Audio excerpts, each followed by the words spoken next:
This episode is sponsored by NordProtect. In a world where data breaches are on the rise and identity theft is becoming more common, you have to take steps to protect yourself. NordProtect offers you everything you need to keep your identity safe, all in one easy place. It's built to help you safeguard your identity with advanced automation that works 24/7 on your behalf. Things like dark web monitoring, credit monitoring, security alerts, and more. And if the worst should occur, the platform walks alongside you for identity restoration. NordProtect plans come with financial coverage across a wide range of threats, from identity theft to online fraud and scams, so you are covered when it matters most. Get an exclusive 5% discount on NordProtect plans. Go to nordprotect.com/codestory and use the code CODESTORY at checkout. You can also find the link in the episode notes. That's nordprotect.com/codestory. So one of the missions that we have is really bringing this high tech to this industry to make it so intuitive and so effortless for people to just go in, find exactly what they want, and then buy it and then start using the health insurance in a preventative manner. We bit off a little bit more than we can chew, right? Just because building a fully integrated system with all EHRs across the country and working with every doctor required that we have a contract with every provider that we wanted to go after. So we decided to scrap it and focus on what are the core items that you use on a daily basis associated to your health. My name is Ariel Dominguez. My name is Irena Tigranyan. And we are the leaders of Healthbird. This is Code Story, a podcast bringing you interviews with tech visionaries. Spent 6 months moonlighting. There's nothing on the back end. Who share what it takes to change an industry. I don't exactly know what to do took next. many goes to get right. Who built the teams that have their Our back. company is its people. The teams help each other achieve. I was proud of our team. Keeping scalability top of mind. All that infrastructure was a Yes, we've been fighting it as we grow. Total waste of time. The stories you don't read in the headlines. It's not an easy thing to achieve, mind Took it you. off the shelf and dusted it off and tried it again. To ride the ups and downs of the startup life. You need to really want it. Not just about technology. All this and more on Code Story. I'm your host, Noah Labhart, and today how Ariel Dominguez and Irena Tigranyan are creating your go-to platform for everything health insurance. This episode is sponsored by Incogni. Listen, guys, I don't know about you, but I get real tired of managing the spam and cold outreach to my contact info. Those annoying emails, phone calls from unknown numbers, wasting our time and valuable attention. Not to mention the bad stuff from data breaches, which are rising every year. To top it off, data brokers out there harvest our information and sell it to people who intend to spam you and scam you. So what do we do about it? Well, I use Incogni. I signed up to use the platform, and within 30 minutes, hundreds of requests have been sent and completed, removing my data from the public view. Incogni tracks down and removes your personal data from online directories, people search sites, and commercial databases. The process is fully automated for the hundreds of known data brokers who sell our data without consent. Got a site that they don't auto-hit? No problem. There's a custom removal feature to take down almost everything that is exposed online. So take it from me and take back your personal data with Incogni. Go to incogni.com/codestory and use code CODESTORY at checkout to get 60% off annual plans. You can also find the link in the episode description. That's incogni.com/codestory, because they can't harm you if they can't find you. Ariel Dominguez has been an entrepreneur for most of his life. He started his first company at age 15, selling websites in Miami, hiring family members before he could drive. He continued his career later in finance, then consumer product goods, then healthcare insurance. He loves to build things and has started 13 to 15 businesses in his lifetime. But outside of tech, he's an avid drummer and has been playing since he was 10 years old. Irena Tigranyan was born in Armenia and moved to the U.S. in 2014. She never dreamed of being a founder because in the world she was raised in, you always work for someone else. She has diverse professional experience in retail and operations, but outside of work, she likes to explore kayaking, tennis, and being outdoors. Fun fact, Ariel and Irena are married, i.e. partners in life and in business. They met on Bumble, live in Miami, and invested their wedding money to found a company. Ariel and Irena wanted to build the Expedia for healthcare to make it simple and abstract away all the loopholes and jargon. They wanted to innovate in a non-innovative space and to bring the swipe right or left mentality to healthcare insurance. This is the creation story of Healthbird. I was CEO of this giant call center working in the world of health insurance, distributing lots of insurance products across multiple states. We had hundreds of agents across multiple different areas.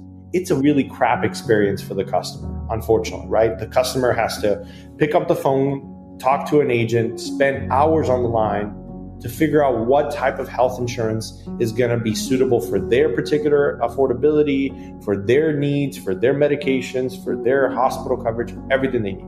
There is no incentive for that broker on the other line to really sell you the plan that you really want. Pretty much, I get to pick up a phone call and I get to tell a customer, yeah, trust me, you're going to get this United healthcare plan or this Aetna plan or whatever plan they try to sell you. And reality is the broker's trying to push a product on you that they are getting the highest commission for or a bonus for or some type of additional incentive. The end result is that the customer gets either a product that they don't use because it doesn't really match any of the things they're trying to actually get coverage for, or that they got a plan that ultimately is so high deductible, high out-of-pocket costs that you're basically not utilizing it because you're afraid of all the copays and all the additional costs. So what ends up happening is you end up actually rejecting that and canceling that plan middle of the year. And then you're out of coverage because you can't re-enroll in a new coverage unless you have a special enrollment criteria. You basically end up losing coverage for the rest of the year. And then now you're stuck to this self-pay system. And then you're just massively hating the entirety of the US healthcare system at that point. And what I wanted to do is I wanted to build a customer-obsessed focused company. The same way that Amazon was customer-obsessed from the day one of their inception, we wanted to build that with Healthbird. So what we wanted to do is, first, how do you make enrolling in a plan and finding that right plan super simple? Second, how do we actually make the customer get not only the right plan, but one to use that plan to get the most benefit off of what they just purchased? And the third piece is how to make sure that when it's time to renew that plan or get a new plan, depending on how your life has changed, your income has changed, your family's changed, make that as painless as possible without having to pick up the phone, make long calls that don't really generate a lot of value for you in your day. And how do we make that feel like if you were buying an Apple product, Apple's ecosystem, that everything you put on your AirPods and everything just syncs together, everything works. That's what we wanted to do for the world of health insurance. Customers, when they have bad experiences, they think of the overall industry, right? When you think about going to a dealership to purchase a car, you immediately, this is going to be multiple hour project and this is not something I want to spend my Saturday with. So what we're fighting with right now is that perception of health insurance, because individuals, when they need to enroll for plans on their own, most of the time they don't know where to go. And also they're so confused. So they have this negative perception of health insurance industry.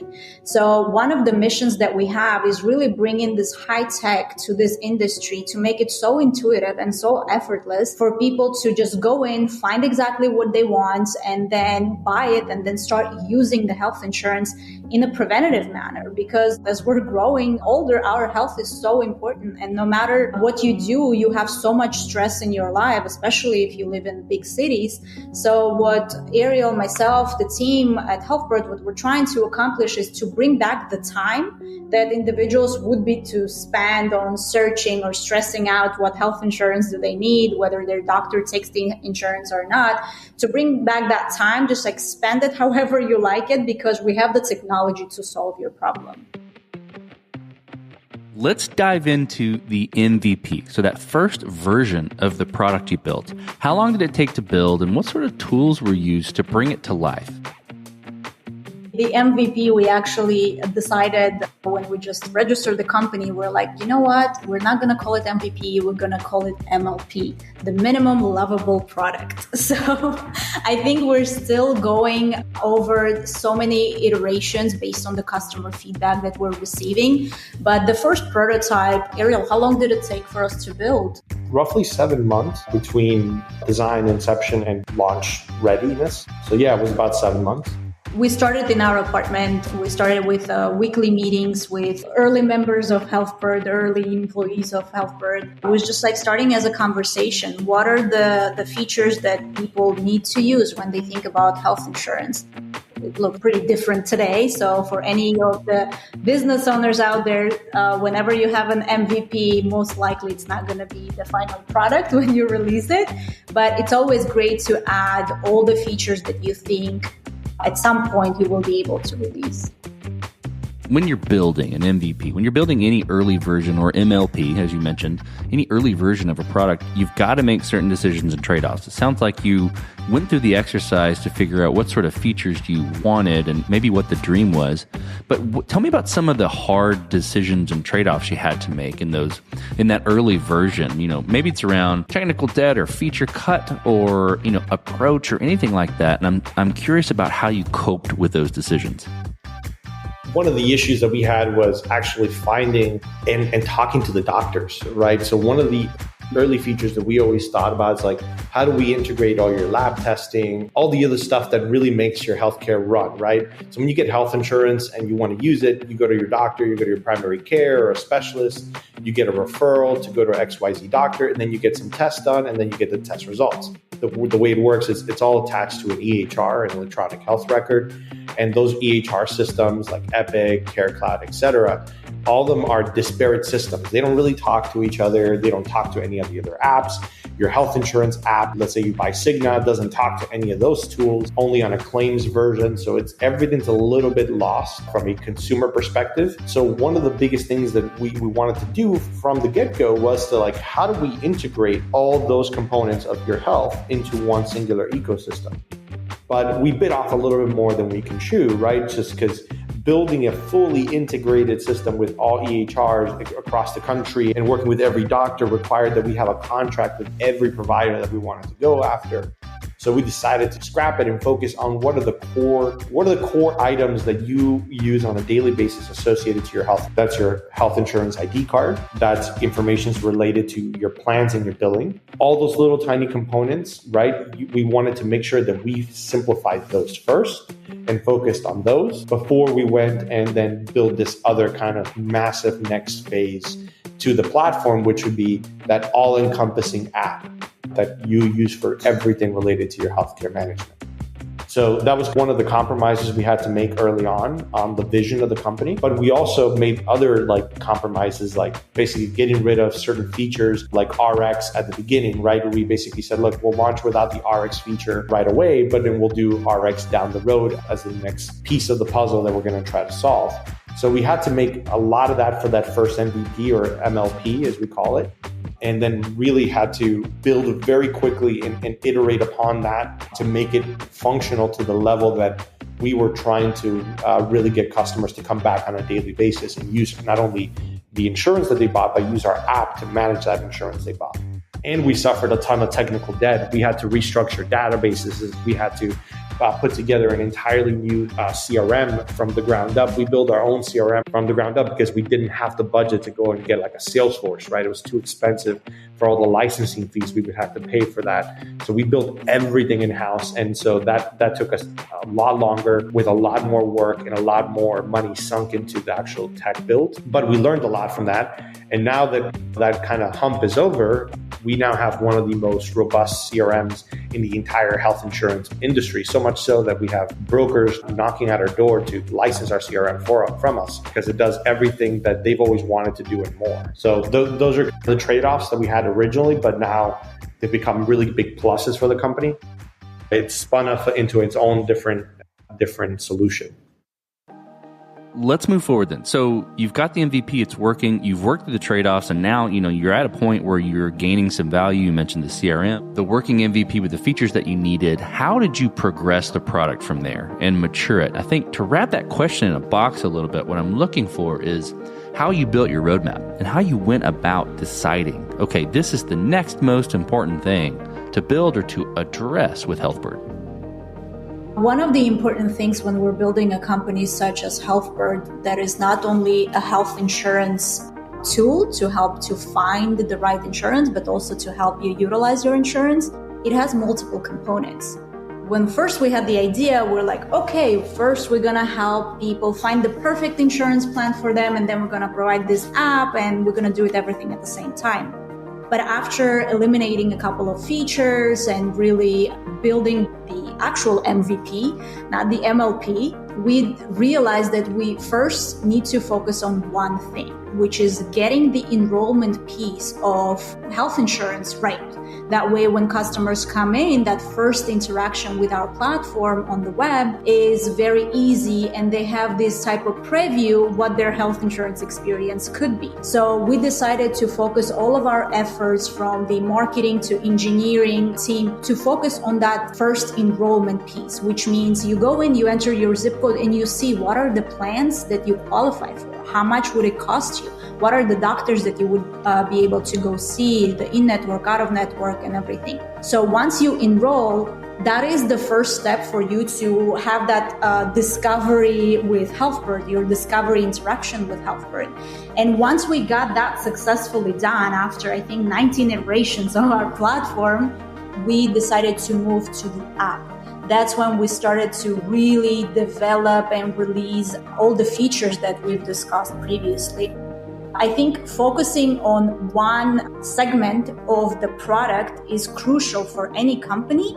That way they can truly develop it to the stage where it's not only going to be a good-looking product, it's going to be a well-functioning product, but also your customers will be coming back to you, which is extremely important for any D2C businesses.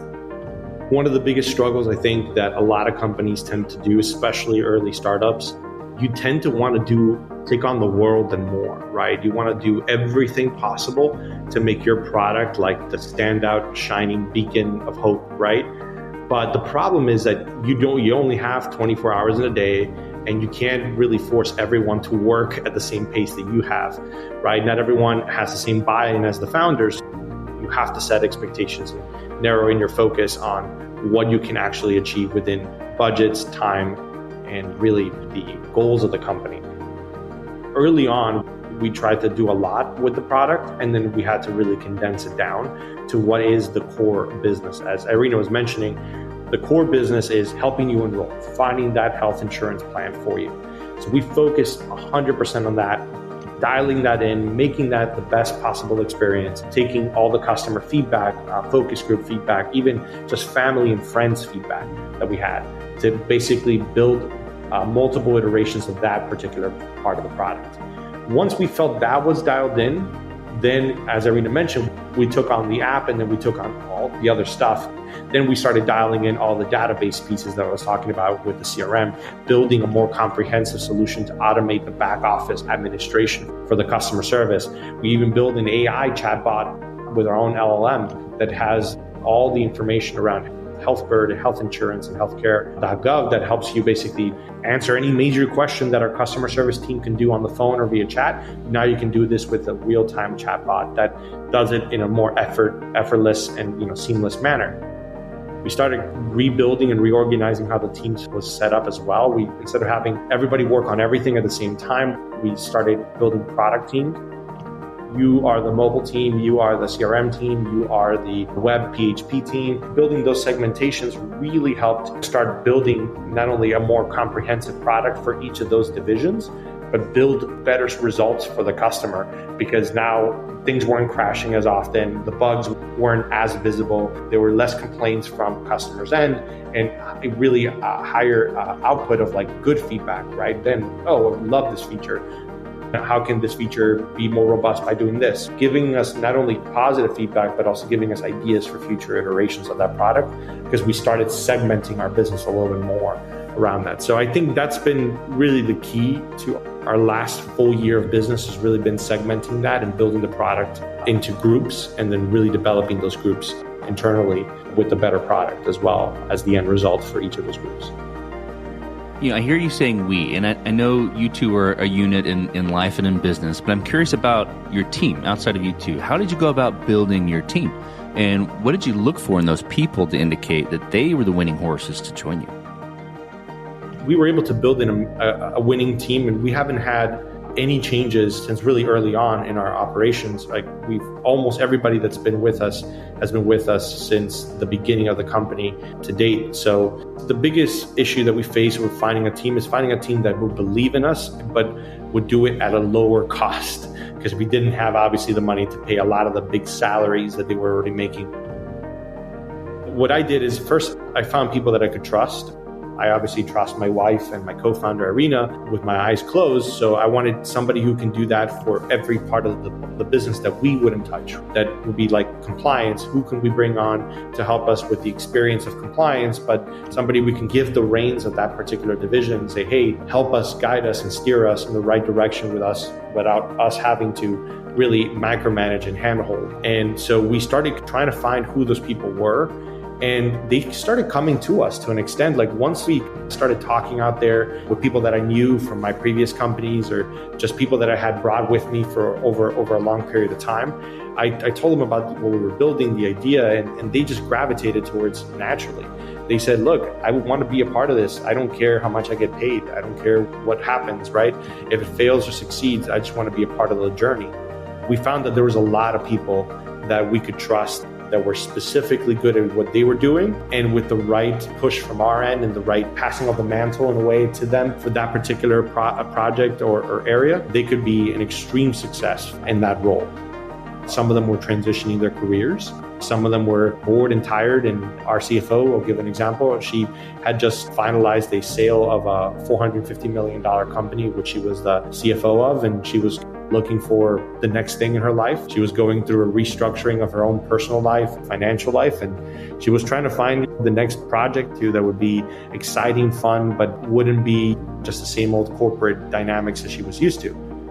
Same thing with our principal agent, Irena Tigranyan. He was passionate about building things, but he was a chemist. He was a laboratory chemist. He had nothing to do with the world of insurance. And he worked a small amount at my previous company, All a Doctor, learning how to become an agent. And he said, look, Ariel, I can be a much better principal agent because I'm a big problem solver. I have an ability to adapt very quickly. He gave me this pitch of like why he would be the perfect person to help me on the agency side, and took a leap of faith on my end there and hired him. And Irena also brought in other people from her experience that she had experience with at Tesla or in Lucid. And we just got lucky in a combination of very interesting individuals with the personality to take risks, but at the same time, the personality that understands there's a lot to do. There's many hats that have to be worn, and they're not going to stop until the project's done. And that's, I think, really been the cultural driving structure of the business. And everyone here embodies that and just pursues that. And we don't have a single employee that like cares about the hours of work or kind of complains or says, oh, we got too much work. We have none of those problems today. All of our problems really are just there's not enough hours in the day to really get all the stuff done that we envision to get done. Let's talk about scalability. And this will be interesting because it can be from technology standpoint. It can also be from a people standpoint. How did you approach scalability? Was it built to scale from day one, or with scale in mind? Or have you been fighting this in any sort of areas as you grow and gain traction? I think when we had the first idea of Healthbird, it was more of, hey, here's the problem, and here's something that we can offer to the industry. We were more oriented into bringing the solution. However, at the time, we weren't really thinking that we can grow so big so fast. We, of course, have the pains, the growing pains that we're doing. you can't really, when you're starting a business, you can't necessarily plan for scalability because first you need to prove that your product has a market fit. And it took us a long time to build that. We knew that the product is very necessary for the industry. However, how to properly form the product? Is it an app? Is it a desktop? What are the color schemes? What are the wordings? What is the copy? How to use? All of that consumes your day-to-day and your month-to-month, and you don't necessarily think about, oh, I'm going to be the next big thing, but you think of what is it today that is required for you to do, so in a month you have a positive change that impacts your product. And from people's standpoint, I think we were looking to bring in individuals as we were meeting them, not necessarily as we have, here's our hiring roadmap, these are the positions that we need. But we would meet individuals that would be just genuinely excited. They might not have the 100% qualifications of the role. They believed in the product and they truly had this excitement of, okay, I'm in for you. I know it's going to be tough, so I would be happy to join. And I think once we would meet with those individuals, we would just be like, okay, let's find a position that you can help today. And let's think about what is it next year, 2 years, 3 years down the road that you want to do. So for us, the scalability from the people standpoint was more of really meeting the right individuals and then fitting them into positions that were needed at the time. There's no easy answer for scalability. When you're building a startup, you don't want to focus on whether or not my product's scalable when you don't really even have a product yet. In my opinion, I think the way you build scalability is you build a product that's compelling enough to a small group of people or a somewhat large group of people, and then you work your way up from there. The best example that I can give you is that we didn't think we were going to be an international company anytime soon. And now we're operating in Ecuador, Colombia, and Peru. When we're launching our travel insurance, health and life insurance products in those markets. And the reason why is because other people came to us that had experience in those markets and said, hey, I would love to invest and help you build your Latin American product with what you currently have in the US. Just tropicalize it for the Latin American part of the market. And I think scalability for startups like us really happens organically. It's you scale up as you grow, and organically, in a way, you just start building momentum, and the business grows from that momentum. It either grows where you can't manage it anymore and you have to figure out how to scale up your team, scale up all your services, etc., or you work on a paced growth, which is how we've been doing it. We spent majority of this year working on scaling up all of the infrastructure that we had laid out for early last year in order to really be able to operate and add tens of thousands of members over the next few months and be able to manage that with the right amount of employees, with the right amount of server space, technology infrastructure, compliance, all the different components that come into building a company like ours that's both tech and human driven. That's really, I think, the best answer I can give you and best advice I can give anybody listening to this podcast. Don't worry about scalability from the moment that you're building the company. Build the product, build it with a consumer in mind, test that product, test your theory, test your hypothesis. And then once you have some nice data under your belt, then start reiterating and iterating until you can have a product that can scale beyond the current TAM that you have or the current market base that you have. As you step outside on the balcony, you look across all that you've built. What are you most proud of? What I'm most proud of is our team, honestly. I'm most proud of the people that work at Healthbird. I took a massive leap of faith by taking this company and building it and doing it. I quit a very cushy corporate job where I had all my expenses and everything taken care of, making a very large sum of money for a person in my age. And I jumped out of that comfort zone and tried to go all in and figure out how to make this work. And what I was most surprised by is that the people that work here are the reason why I get up most of my days from bed and want to come here. Not because I don't love our product, not because I don't love the things that we've built from a tech perspective. I'm very proud of that. But the one thing that really echoes in my life right now is the people that are here, the people that are working every single day, to see this vision, to take this concept that once was just a idea that I had on a whiteboard in my house. That, I think, is what I'm most proud of, and the people that drive that energy every single day and that strive to want to do more and strive to basically put all their other stuff on the side just because they believe so much in the vision of what we're building here. That's, I think, what I can stand out on my balcony and look at and say, I'm very proud of that aspect. I would definitely echo Ariel, but being a founder or being co-founders, husband and wife and partners, it's a journey that is so volatile. It's so tough. And what I would be the most proud of, hopefully 5 years from now, standing on that beautiful balcony, is the thought that I'm so happy that we didn't give up, because we came to certain points so many times, especially early on last year, where we would be extremely stressed, unable to eat and sleep and function just because there were so many challenges that we had to overcome that we didn't necessarily know how to. And we needed to make decisions within hours, if not minutes, just to make it work. And that pressure is just so heavy for you as an individual. And sometimes you would have these thoughts coming to your head. It's just you thought you could do this? Give up everything and go back to your corporate job. This is too tough. And having those moments and having the strength to push them away and be you know what? No, I'm going to push to the point where I can't anymore. And this is not that point. I can still function. I can still get up. I can still do it. That is one of the toughest things that every single founder, every single startup owner faces. And being able to overcome that is truly something that every single owner, every single startup founder should be proud of.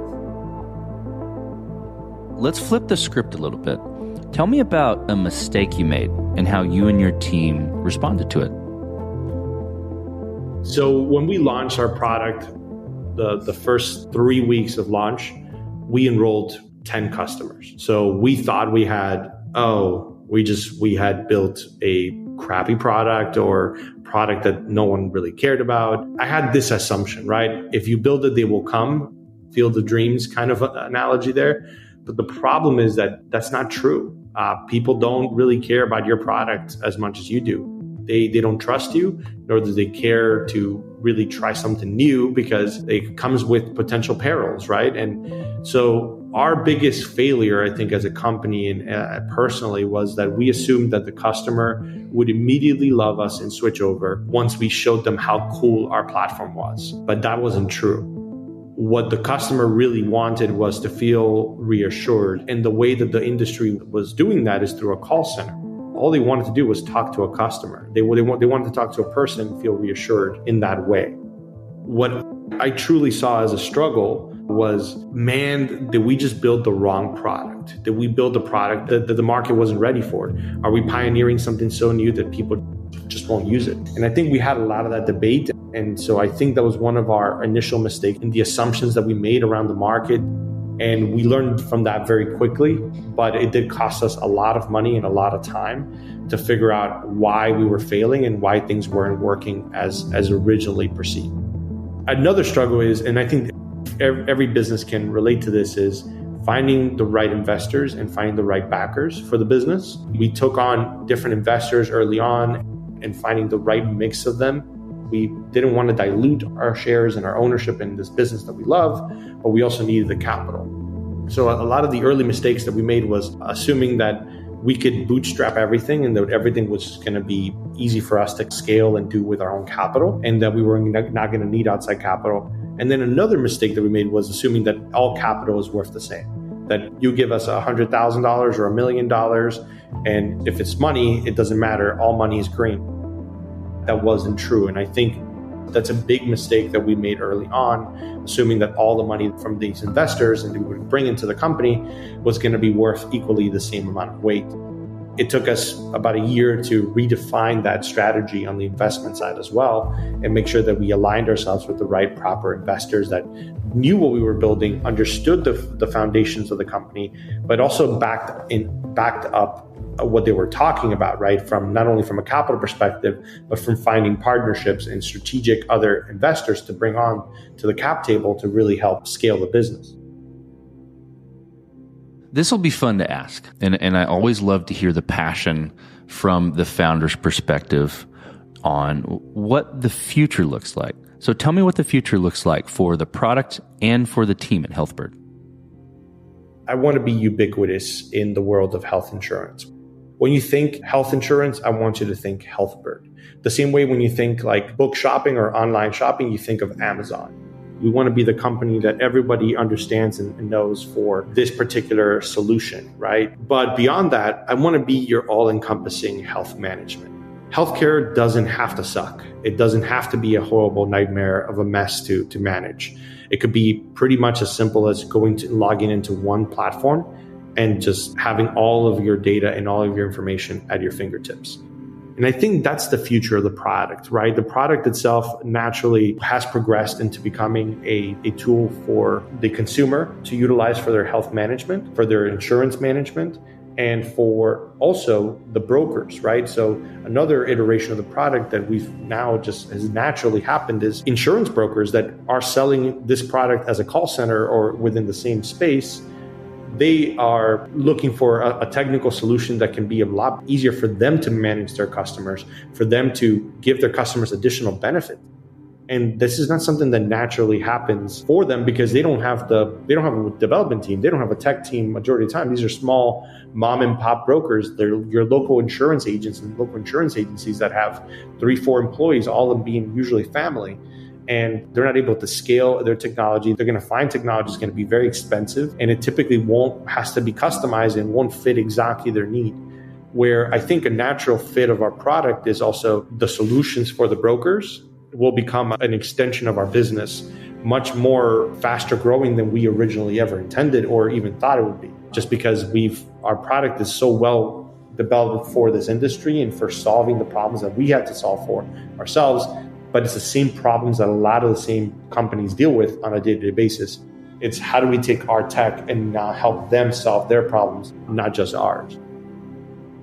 I always keep going back to the successful startups or the successful big companies that no longer startups, and specifically to the company called Uber.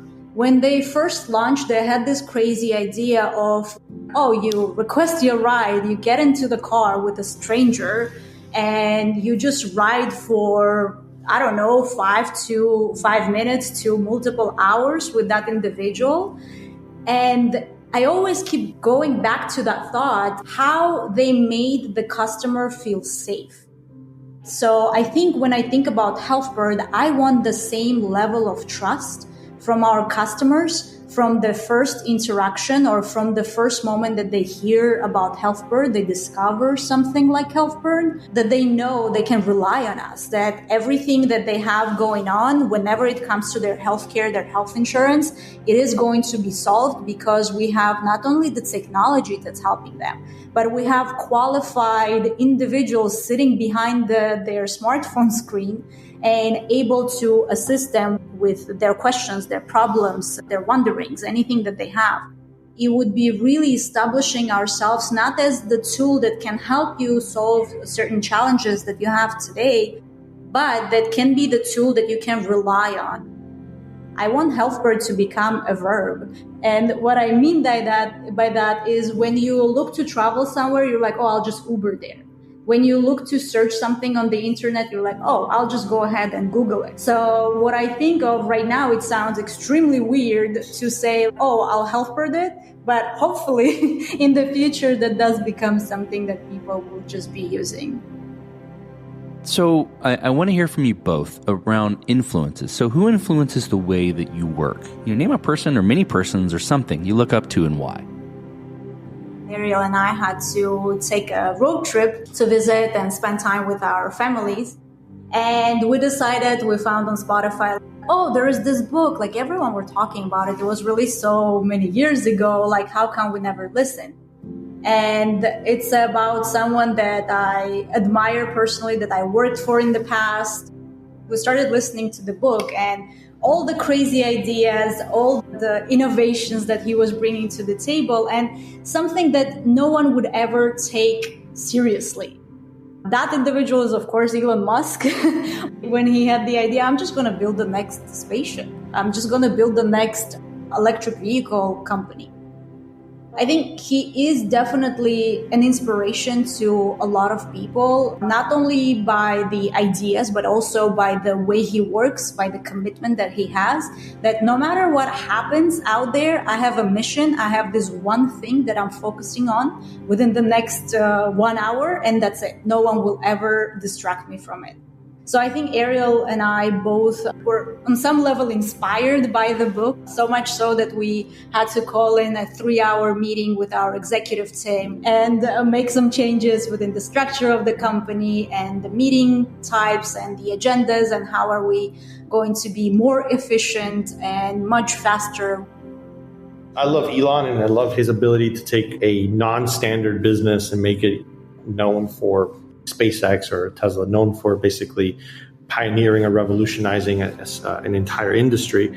But I've read a lot over my lifetime, and one of the things that really inspired me was actually, believe it or not, Bernard Arnault from LVMH.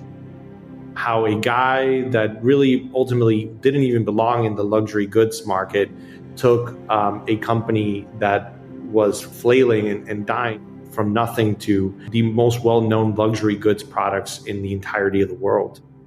I loved his approach and some of the things he said early on when he was building LVMH and the companies that became LVMH. He was always with the approach of, I don't want to destroy something. I want to figure out how we can make it all together work better. He didn't want to destroy the brands. He didn't want to destroy the houses that he, was acquiring or helping structure. He wanted to figure out how he can take that and just elevate it to the next level. And I think that's what our approach has been from day one with health insurance. Is we're not trying to dismantle the system that already exists. We're trying to elevate the current system to become that much better within the infrastructure that already exists. We're not trying to reinvent the entirety of the wheel. We're just trying to add spokes to the wheel. The difference in personalities there, I think, between Elon and Arnold and all the other people that have influenced us over our time, just give us, from a business perspective, a lot of different areas of where they failed and they succeeded that we can then take from that. From my own personal experience, I'm also very inspired by my family. My parents are immigrants, and they came to this country with nothing, no food, nothing to their name. And they gave me everything that I have. And they tried their best to work 5 jobs at the same time between my father and my mother to make the best of a really tough situation. I had to grow up with my grandmother because my mother and father were always working, so I never really got to see them very often. I think I'm most inspired by them, just the factor that they didn't care about themselves. They cared about what future can we give to our children to make them much more successful than we will ever be. And I think that is an inspiration that always lives with me and always grounds me and makes me think like I should work harder and I should work faster, because this is an opportunity that not many people in this world ever get. Last question. So you're getting on a plane and you're sitting next to a young entrepreneur who's built the next big thing. They're jazzed about it. They can't wait to show it off to the world and can't wait to show it off to you right there on the plane. What advice do you give that person having gone down this road a bit? Never lose the trust and never lose the excitement that you have. You're building a company and you're not doing this on your own. You have people around you and they will be always looking up to you. If you're going through challenging times, you can share with them. However, do not lose the trust in your product, because that's what energizes companies. For us, I think that's just the driving force for both of us. Whenever I feel down and Ariel lifts me up, whenever he's feeling down, we have this pep type of conversation on the ride home.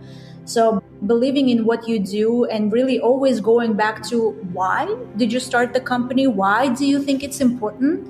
And reassuring yourself that you're not crazy, that you're doing something that matters. You're doing something that you should enjoy the journey, whether it's a hard time, it's a good time. It's all about the journey. You will just blink and it will be 10 years when you started the company. 10 years ago, you built the company and you've done so much. just enjoying the challenges, enjoying the moments, enjoying the conversations, enjoying the day-to-day. It's very important being present in the moment.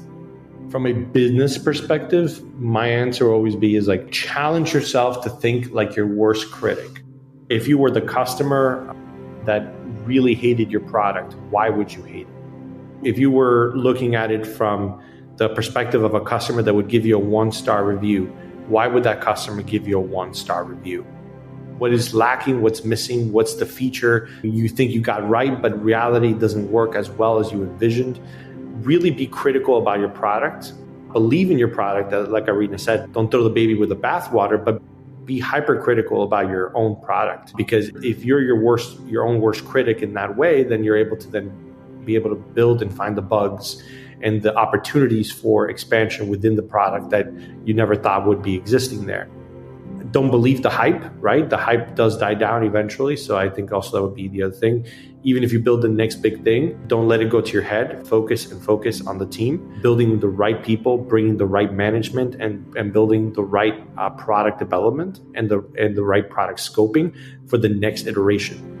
Don't let the existing success just be the only thing you do. A lot of companies fail in that way where they hit gold really quickly and they think they have a winning product and then they don't iterate or they don't really change or adapt, and the product becomes stale and unuseful, especially in this ever-evolving world with AI and everything like that. You can't really just live with the current stuff you've built.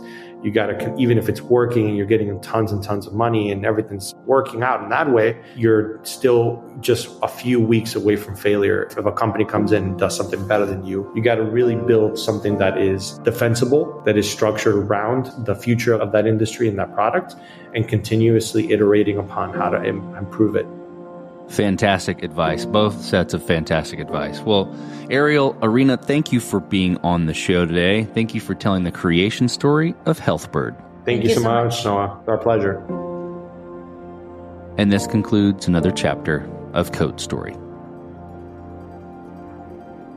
Code Story is hosted and produced by Noah Labhart. Be sure to subscribe on Apple Podcasts, Spotify, or the podcasting app of your choice.